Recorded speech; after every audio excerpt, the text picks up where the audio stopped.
Desde que tengo memoria, esa casa de la calle Belgrano fue mi mundo entero. Era una casa típica de Buenos Aires, con sus baldosas en damero blanco y negro en la entrada, el patio con jazmines que mi abuela había plantado hace décadas, y esa galería donde pasábamos las tardes de verano tomando mate y escuchando tangos en la radio vieja de mamá. Cada rincón tenía su historia. En la pared del cuarto que compartía con mi hermana menor, todavía se veían las marquitas donde medíamos nuestra altura cada cumpleaños. El living conservaba la marca de humedad en forma de nube que siempre decíamos que parecía un elefante. Y en la cocina, sobre la mesada de fórmica celeste, estaba la foto de mis padres el día que compraron la casa, abrazados y sonriendo como si hubieran conquistado el mundo. Pero todo cambió cuando mamá se enfermó. Fueron meses duros, de hospitales y esperanzas que se desvanecían.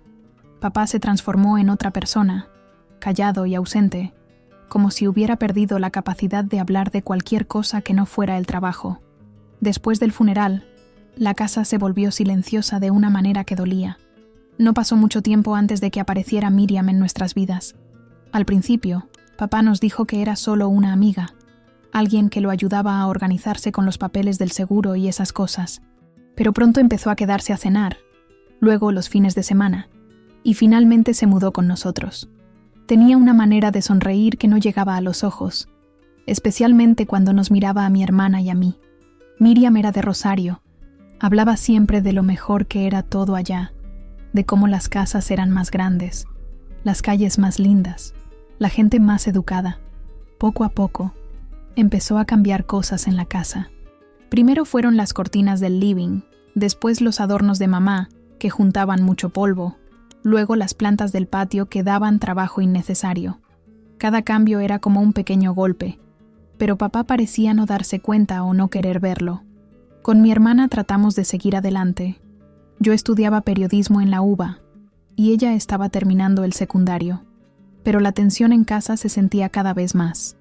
Miriam tenía esa habilidad de hacer comentarios que sonaban inocentes, pero que te dejaban sintiendo que sobras. «Ay, qué raro que no tengas novio a tu edad», me decía mientras lavaba los platos. O «Tu hermana debería ayudar más en casa en lugar de estar todo el día con esas amigas». Lo que más me dolía era ver cómo papá se había vuelto como un extraño. Antes éramos súper unidos. Me contaba historias de cuando era chico en el barrio. Me ayudaba con las tareas. Los domingos íbamos juntos a la cancha de San Lorenzo. Ahora apenas cruzábamos palabras. Y cuando yo trataba de hablar con él sobre las cosas que hacía Miriam, él se ponía nervioso y me decía que le diera tiempo, que ella también estaba adaptándose. La casa que una vez había sido nuestro refugio se convirtió en un campo de batalla silencioso. Miriam nunca nos gritaba ni nos maltrataba abiertamente, pero tenía 1000 maneras de hacernos sentir que no éramos bienvenidas. Dejaba nuestros platos sucios sin darse cuenta, se olvidaba de avisarnos cuando había llamadas para nosotras, o simplemente nos ignoraba cuando le preguntábamos algo. Pero yo me aferraba a esa casa con todas mis fuerzas. Cada ladrillo, cada azulejo, cada rincón guardaba los recuerdos de mamá, de la familia que habíamos sido. Era lo único que me quedaba de ella, y no estaba dispuesta a dejarlo ir. Los años pasaron y yo me mudé a Córdoba para hacer un posgrado en comunicación. Mi hermana se fue a estudiar enfermería a La Plata. Visitábamos la casa cada tanto, pero ya no era lo mismo. Papá parecía más pequeño cada vez que lo veía, y Miriam había tomado control de todo. Había cambiado hasta los muebles del comedor, esos que mamá había elegido con tanto cuidado en la mueblería de flores. Cada vez que volvía, notaba algo diferente. Las fotos familiares habían desaparecido de la mesita del teléfono. La colección de tacitas de té de la abuela ya no estaba en la vitrina, y el cuarto de costura de mamá se había convertido en el escritorio de Miriam. Cuando preguntaba dónde estaban las cosas, papá se encogía de hombros y decía que Miriam necesitaba espacio, que había que modernizar la casa. Pero lo que más me llamaba la atención era cómo Miriam había empezado a hablar de su casa delante de nosotras. «En mi casa no se fuma», decía cuando algún amigo mío venía de visita. «En mi casa las cosas se hacen así», repetía cuando yo trataba de cocinar algo en la cocina donde había aprendido a hacer milanesas con mamá. Durante uno de mis últimos viajes a Buenos Aires, encontré a Miriam revisando papeles en el escritorio. Cuando me vio, Cerró la carpeta rápidamente y me sonrió con esa sonrisa falsa que ya conocía tan bien. «Cositas de grandes», me dijo, como si yo fuera todavía una nena. Esa noche, escuché a papá y a ella discutiendo en voz baja. No pude entender todo, pero alcancé a escuchar algo sobre escrituras y trámites. Pasaron algunos meses sin que volviera a casa. Estaba terminando mi tesis y trabajando en un diario local para mantenerme. Mi hermana tampoco había podido viajar porque estaba haciendo las prácticas en el hospital. Hablábamos por teléfono con papá de vez en cuando, pero las conversaciones eran cortantes, como si siempre estuviera apurado o con alguien al lado. Un viernes de abril decidí darle una sorpresa y volví a Buenos Aires sin avisar. Quería pasar el fin de semana en casa, dormir en mi cama, desayunar en esa cocina que tanto extrañaba. Tomé el micro nocturno y llegué temprano a la mañana, con mi mochila y ganas de abrazar a papá después de tanto tiempo. Pero cuando llegué a la cuadra, algo estaba mal. Había un auto que no conocía estacionado en la puerta, y las rejas tenían un candado nuevo, uno de esos grandes y plateados que nunca habíamos usado. Las plantas del frente estaban diferentes, y había cortinas nuevas en las ventanas, unas de color bordó que mamá jamás habría elegido. Toqué el timbre varias veces. Finalmente, se abrió la puerta, pero no era papá ni Miriam. Era una mujer joven, de unos 30 años, con un bebé en brazos. Me miró extrañada y me preguntó qué necesitaba. Yo me quedé helada. ¿Quién era esta mujer? ¿Por qué estaba en mi casa? ¿Dónde estaban papá y Miriam? Disculpe, creo que hay un error, le dije tartamudeando. Esta es la casa de mi papá, Mario Fernández. Yo soy su hija, Lucía. La mujer frunció el ceño y me dijo que ella había comprado esa casa hacía 2 meses, que no conocía a ningún Mario Fernández. Mi corazón empezó a latir tan fuerte que pensé que se me iba a salir del pecho. Le pedí el teléfono a un vecino y llamé a papá. Sonó varias veces antes de que atendiera.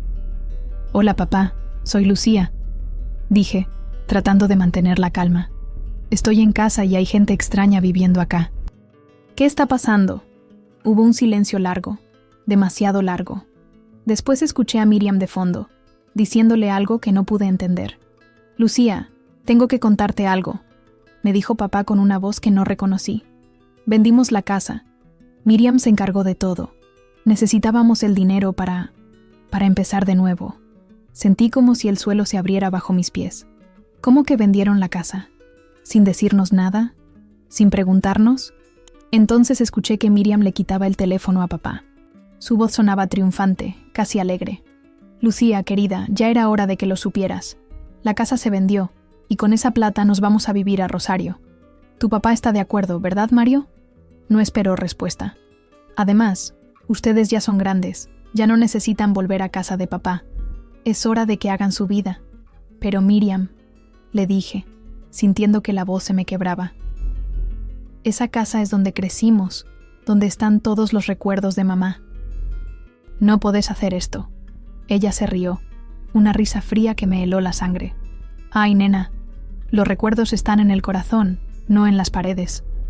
Además, ya está hecho. El que compró ya se mudó y todo». Y entonces dijo algo que nunca voy a olvidar, algo que me atravesó como una puñalada. «Espero que hayas aprendido a valerte por vos misma, porque de ahora en adelante, esa va a ser tu realidad». Y cortó. Me quedé ahí parada en la vereda, con el teléfono colgando en la mano, sin poder procesar lo que acababa de pasar. La mujer del bebé me miraba con lástima desde la puerta. «¿Está todo bien?», me preguntó. No supe qué contestarle. ¿Cómo le explicas a una extraña que la casa donde creciste, donde viviste los mejores momentos de tu vida, acaba de desaparecer de tu mundo? Caminé hasta la esquina como un zombi y me senté en el cordón de la vereda. Las piernas no me respondían. Tenía un vacío en el estómago que no era hambre, era algo mucho peor. Era como si me hubieran arrancado una parte del alma. Esa casa no era solo ladrillos y techo. Era mamá cantando en la cocina los domingos. Era papá arreglando la canilla que goteaba. Era mi hermana y yo jugando a las escondidas en el patio. Un vecino que me conocía desde chica se acercó a preguntarme si me pasaba algo. Don Roberto, el del kiosco de la esquina, me había visto crecer. «Lucía, ¿qué haces acá sentada?», ¿No te dijeron que tus viejos se mudaron? Me contó que hacía un mes había visto el cartel de vendido en la casa, que Miriam había venido con unos tipos a llevarse los muebles. Tu papá no vino ni una vez, me dijo negando con la cabeza. Esa mujer se encargó de todo. Esa noche me quedé en un hotel barato cerca de la estación. No podía volver a Córdoba todavía. Necesitaba entender qué había pasado. Necesitaba procesar todo esto. Llamé a mi hermana y se puso a llorar cuando le conté. No puede ser, repetía una y otra vez. ¿Cómo papá nos hizo esto? ¿Cómo no nos dijo nada? Los días siguientes fueron un infierno. Traté de contactar a papá 1000 veces, pero no me atendía. Miriam había cambiado hasta el número de teléfono. Fui al trabajo de papá, pero me dijeron que había renunciado la semana anterior. Era como si hubieran desaparecido del mapa, como si nunca hubieran existido. Una tarde, mientras tomaba un café en el bar donde solía ir con papá cuando era chica, empecé a recordar cosas. Recordé a la abuela Carmen, la mamá de mamá, que había vivido con nosotros hasta que murió cuando yo tenía 15 años. Siempre había sido muy desconfiada con las mujeres que se acercaban a papá después de que mamá se enfermó. Esa no me gusta nada, decía cuando veía a Miriam por primera vez. Tiene ojos de bicho. La abuela Carmen era una mujer muy previsora, de esas que siempre pensaban en el futuro. Recordé que un día, pocas semanas antes de morir, me había llamado a su cuarto. Estaba muy débil, pero sus ojos tenían esa lucidez que la caracterizaba. «Lucía», me dijo, «quiero que guardes esto». Me dio un sobre marrón, de esos que se usan para documentos importantes. «No lo abras ahora. Guárdalo bien, y cuando seas más grande, si algún día lo necesitas, lo vas a entender». Yo tenía 15 años. Estaba más preocupada por el examen de matemáticas que por guardar sobres misteriosos. Lo metí entre mis libros del colegio, y después, cuando me mudé para estudiar, lo llevé conmigo sin siquiera recordar qué era. Había estado ahí, en mi departamento de Córdoba, todo este tiempo. Volví a Córdoba como una loca esa misma noche. Revolví todos mis cajones, todas mis cajas, hasta que finalmente lo encontré. Estaba entre los libros de la facultad, amarillento y un poco arrugado, pero ahí estaba.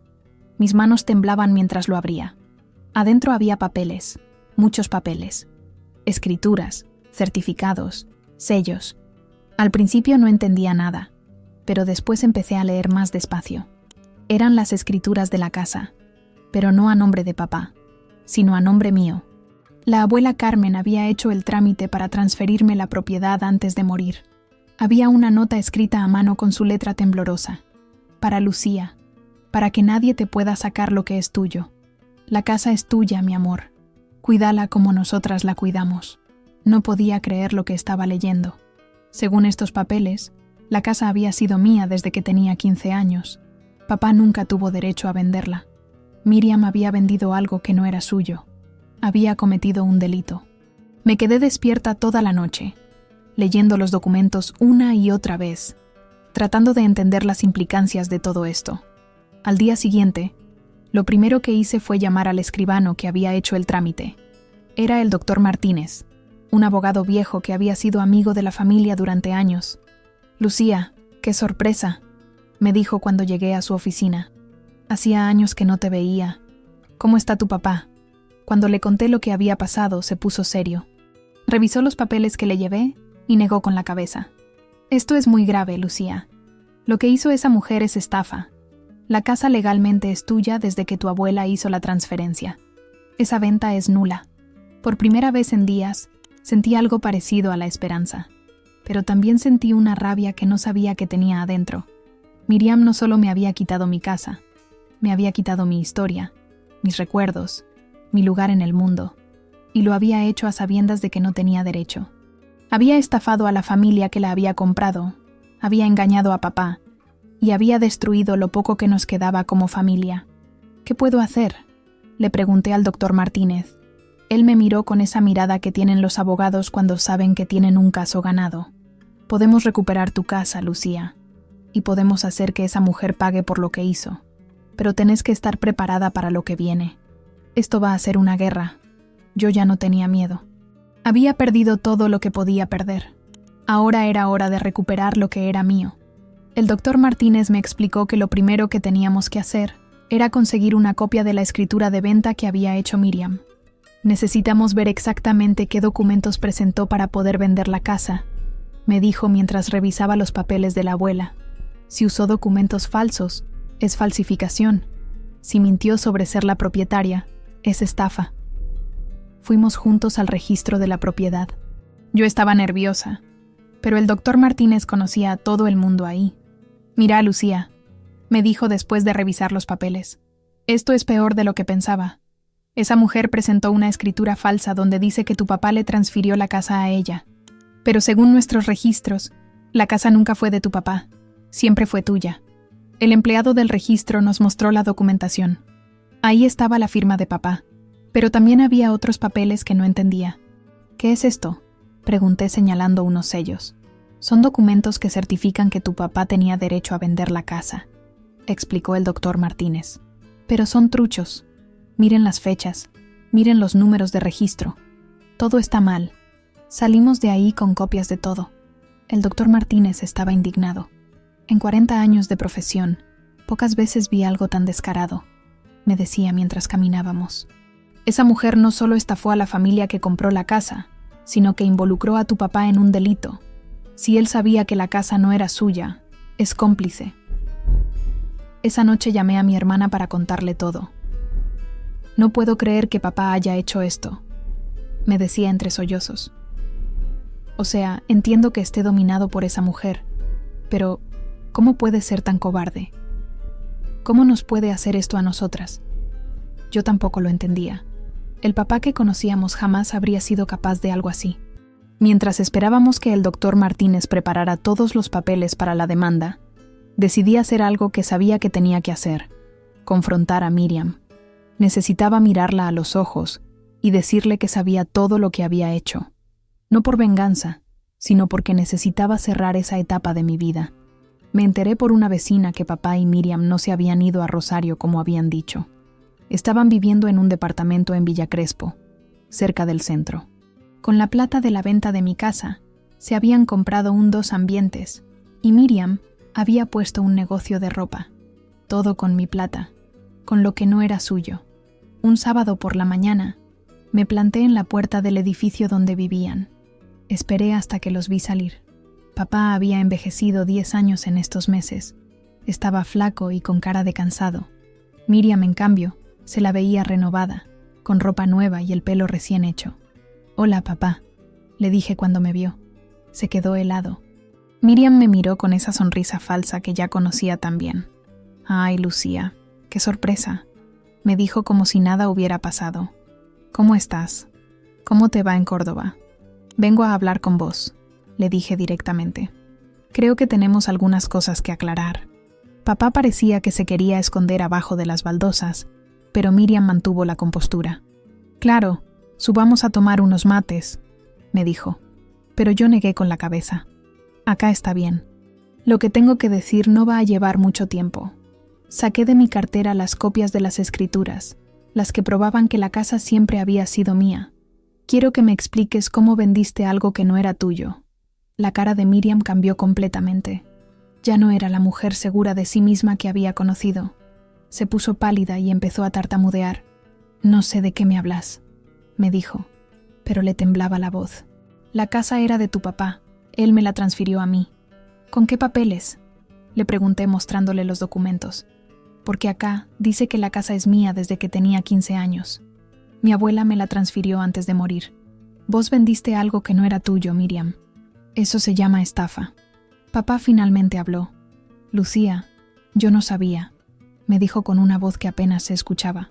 «Miriam me dijo que tenía que firmar unos papeles, que era para arreglar unos temas de impuestos. Yo no sabía que la casa era tuya». «¿En serio, papá?», le dije, y por primera vez en mucho tiempo lo miré a los ojos. «¿En serio me vas a decir que no sabías? ¿Que no te acordabas de que la abuela hizo el trámite? ¿Que no te parecía raro que Miriam se encargara de todo?». Miriam trató de interrumpir, pero yo no la dejé. «Vos sabías perfectamente lo que estabas haciendo», le dije. «Sabías que la casa no era tuya, sabías que nos estabas robando, y lo hiciste igual. Pero se terminó. Le mostré los papeles que había preparado el doctor Martínez. Esto es la demanda por estafa y falsificación de documentos, y esto otro es la orden judicial para anular la venta. La casa vuelve a ser mía, como siempre debió ser.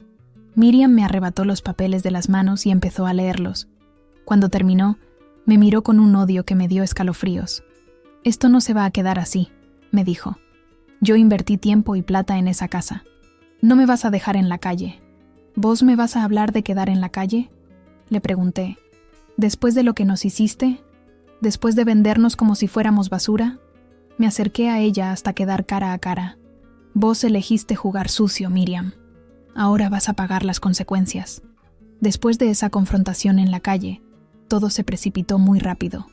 El doctor Martínez había hecho un trabajo impecable con los papeles, y cuando presentamos la demanda, el juez ordenó la suspensión inmediata de la venta. La familia que había comprado la casa se enteró de que había sido víctima de una estafa, y obviamente se pusieron furiosos. «Esto es un quilombo bárbaro», me dijo el doctor Martínez después de salir del juzgado. «Pero tenemos todo de nuestro lado. Los documentos son claros, la estafa está probada, y encima esa mujer fue tan estúpida que dejó rastros en todos lados». Me explicó que Miriam había usado documentos falsos no solo para vender la casa, sino también para abrir cuentas en el banco y transferir la plata. Mientras esperábamos que se resolviera todo el tema legal, yo volví a Buenos Aires a quedarme en lo de una amiga. Necesitaba estar cerca, necesitaba ver mi casa, aunque no pudiera entrar todavía. Todos los días pasaba por la calle Belgrano, saludaba a don Roberto del kiosco, hablaba con los vecinos que me preguntaban qué había pasado. La noticia se había extendido por todo el barrio. Siempre supe que esa mujer era una sinvergüenza, me decía doña Rosa, la vecina de al lado, pero nunca pensé que fuera capaz de tanto. Todos habían notado cómo Miriam se había comportado cuando vivía en la casa, cómo había cambiado todo, cómo había tratado de borrar cualquier rastro de mamá. Un día, mientras estaba tomando un café en el bar de la esquina, vi a papá caminar por la vereda de enfrente. Estaba solo, con las manos en los bolsillos y la cabeza gacha. Cuando me vio, cruzó la calle y se sentó en mi mesa sin decir nada. «Hola, papá», le dije. No sabía qué más decirle. Habían pasado tantas cosas, tanto dolor, tanta bronca. Él pidió un café y se quedó en silencio un rato largo. Finalmente habló. «Lucía, yo sé que la cagué», me dijo sin mirarme a los ojos. «Sé que no hay perdón para lo que hice, pero necesito que sepas que yo no sabía que la casa era tuya. Miriam me dijo que la abuela se la había dejado a tu mamá, y que después pasó a ser mía. ¿Y no te pareció raro que nunca hubiera ningún papel que lo dijera?», le pregunté. «¿No te pareció raro que Miriam se encargara de todo? ¿No te pareció raro que no nos dijeras nada a nosotras?». Papá se tapó la cara con las manos. «Estaba perdido, Lucía. Después de que murió tu mamá, me quedé como un zombi. Miriam se encargaba de todo. Me decía qué hacer, cómo hacerlo. Yo solo quería que alguien tomara las decisiones por mí». «¿Y nosotras qué éramos?», le pregunté, sintiendo que la bronca me volvía a subir. «¿No éramos tu familia? ¿No merecíamos que nos preguntaras antes de vender la casa donde crecimos?».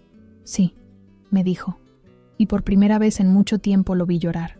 «Sí, merecían. Y yo fui un cobarde, fui un mal padre. Dejé que esa mujer me manipulara y les hice daño a las dos personas que más amo en el mundo. No sabía qué sentir. Por un lado, tenía ganas de abrazarlo, de decirle que todo estaba bien, que podíamos volver a ser una familia. Por el otro, tenía una herida muy profunda que no sabía si se iba a curar algún día. «¿Dónde está Miriam ahora?», le pregunté. «Hace una semana que no la veo». «Se fue», me dijo. «Cuando se enteró de que la demanda era en serio, de que podía ir presa, hizo las valijas y desapareció. Me dejó una nota diciéndome que no podía bancarse todo este quilombo». No pude evitar reírme, pero era una risa amarga. Claro, ahora que las cosas se ponen difíciles, sale corriendo, igual que siempre. «Me usó, Lucía», me dijo papá. «Durante todos estos años me usó. Yo pensaba que me quería, que quería formar una familia conmigo, pero ella solo quería la casa. Ahora me doy cuenta de que desde el primer día tenía todo planeado». «¿Recién ahora te das cuenta?», le pregunté. «¿Recién ahora te das cuenta de que nos odiaba?». ¿De que hizo todo lo posible para sacarnos de la casa? ¿De que borró todos los rastros de mamá? Papá asintió con la cabeza. Soy un boludo, Lucía. Un boludo viejo que se dejó engañar por una mujer que no valía nada. Y por eso perdí a mis hijas. El doctor Martínez me había dicho que si papá colaboraba con la justicia, si declaraba que Miriam lo había engañado, él podría zafar de los cargos criminales. Pero tenía que hacerlo pronto, antes de que se terminara la investigación. Papá, le dije, tenés una oportunidad de arreglar las cosas. El abogado me dijo que si vos declarás contra Miriam, si contás toda la verdad, podés evitar ir preso. Pero tenés que hacerlo ya. ¿Vos me vas a perdonar algún día?, me preguntó. No sé, le dije, y era la verdad. Pero podés empezar por hacer lo correcto.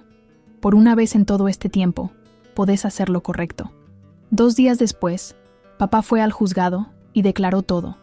Contó cómo Miriam lo había manipulado, cómo había falsificado los documentos, cómo había planeado todo desde el principio. Su testimonio fue clave para que el juez ordenara la captura de Miriam, aunque ella ya había desaparecido.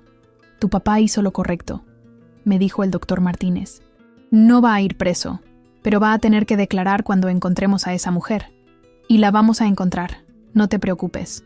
La casa finalmente volvió a ser mía oficialmente. La familia que la había comprado fue indemnizada por el Estado, y yo pude volver a entrar después de meses de estar afuera, pero no era la misma casa que había dejado.